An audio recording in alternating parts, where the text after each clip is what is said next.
we doing, guys? Hello, beautiful people of YouTube on this beautiful frosty morning in mid-Missouri.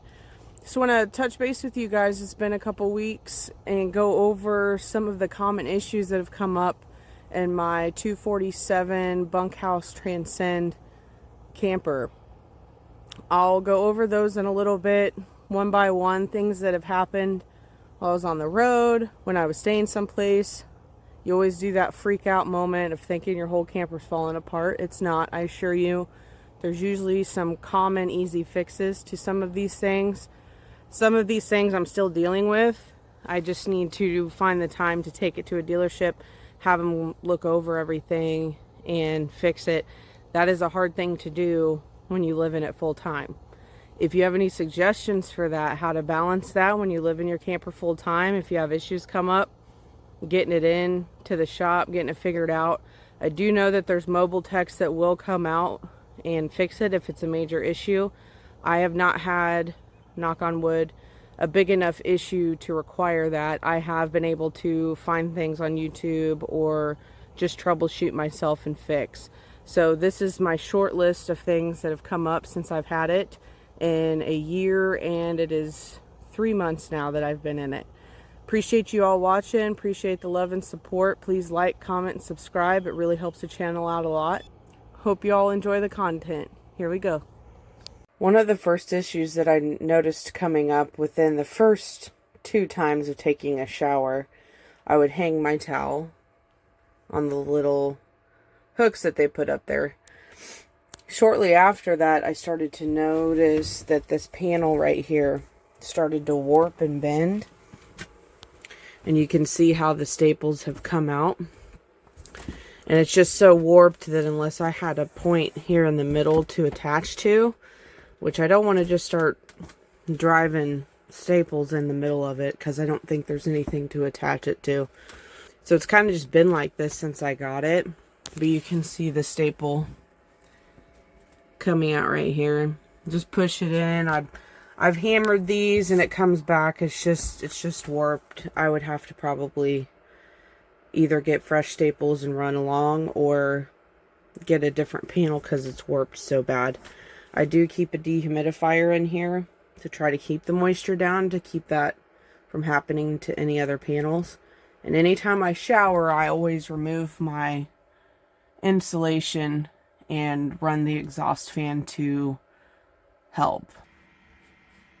Second and most major thing that I noticed, and I've talked about this in my previous videos, was the thermostat not reading correctly. And I did have pointed that out in my previous videos. If you haven't seen that, go back and take a look. But the thermostat is tucked up in this area. This whole piece just pops out. There's a foam piece in between here. So what I've done, and many people and on my Facebook group pages have commented that helped me came up with this fix, is to poke a hole in that foam and then find the thermostat and drop it down in between this grate. It has helped quite a bit. There are times where it gets kind of out of whack. When it does that, I will just pop off that whole panel and let it kind of get itself figured out. I don't know what the reasoning behind it is for it to be intermittent like that. But I will just pop that out, leave it open, and then when it seems to kind of be evened out, I will put it back and put the case back on and just pop that thermostat through.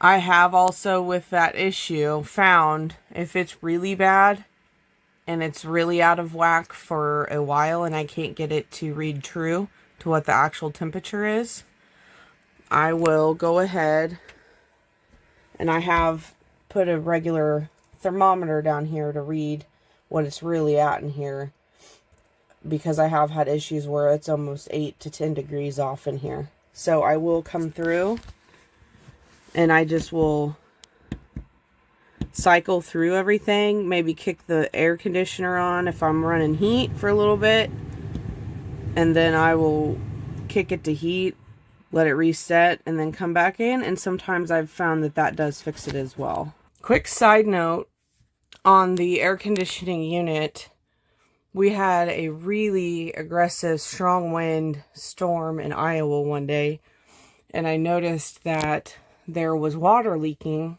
from this unit right at this seal here. I would like to do a separate video on this and get a little more detailed because I don't have all my stuff to take this apart right now. But there are screw tabs here that you pop out and expose screws in there. Take this out. The other screws are in these holes here, and I completely dropped this whole plastic piece out. And up on the inside there was these, it's hard to see, these white foam pieces. That's where the air conditioner up top meets this piece down below. There are screws there to tighten up for that area to kind of get that a firmer fit. I did tighten those down, probably 3 turns a piece on each screw. Pretty simple, just 4 screws. Whole thing drops down. You got to locate those 4 other screws, tighten them down, and then I've never had a leaking problem since then. Another issue that I've had pretty much since I first got it, and I did have them at the shop adjust it to try to help it, but the door latch does not latch correctly. It's either not lined up. I have come in, taken these screws out, moved it around to try to get it to catch better, but I don't know if it's just was settled too much before I even got it. But after several trips in this thing too, it has gotten a little bit worse. So you really have to get back, Petey. Petey, get back. You pretty much have to slam it to keep it shut. My girlfriend's dog has broke out of here when we didn't have this locked because it wouldn't latch, or we didn't shut it all the way from the outside, and it was kind of just seated in there a little bit, and he pushed it right open. And got a call from the owner of the property that we were staying at, and he said, do you have a dog? Because he's running around all over the place. So we had to go round him up. So we don't ever really leave without locking this now anymore because of that issue.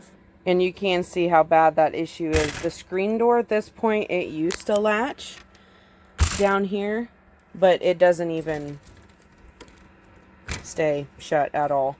I have seen people do hacks that have animals, and they'll do this, and then they'll come here and pop that and fold it.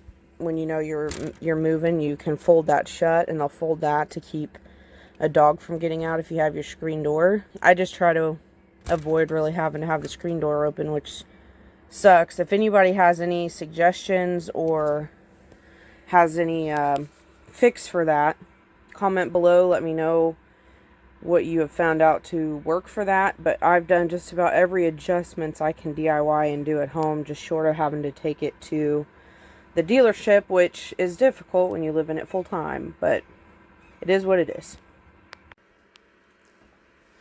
Back to the bathroom for a moment. We had the power go out one day,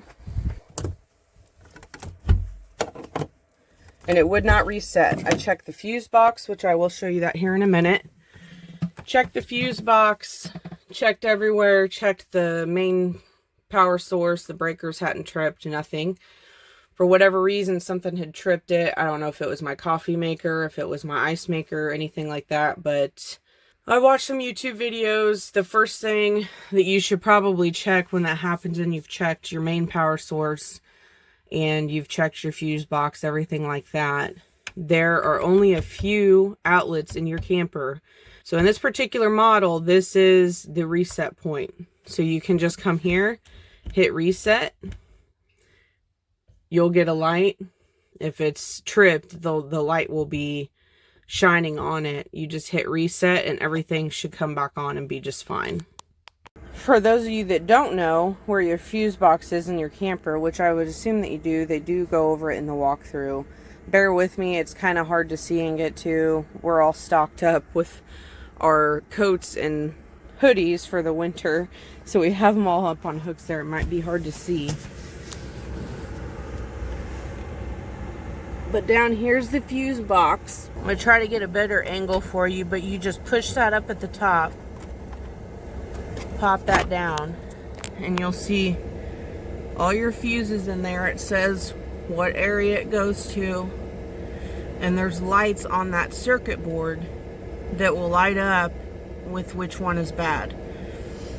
Those are the fuses, and I have tripped a breaker, and one of these is flipped as well, so I came here and just reset it and everything was fine.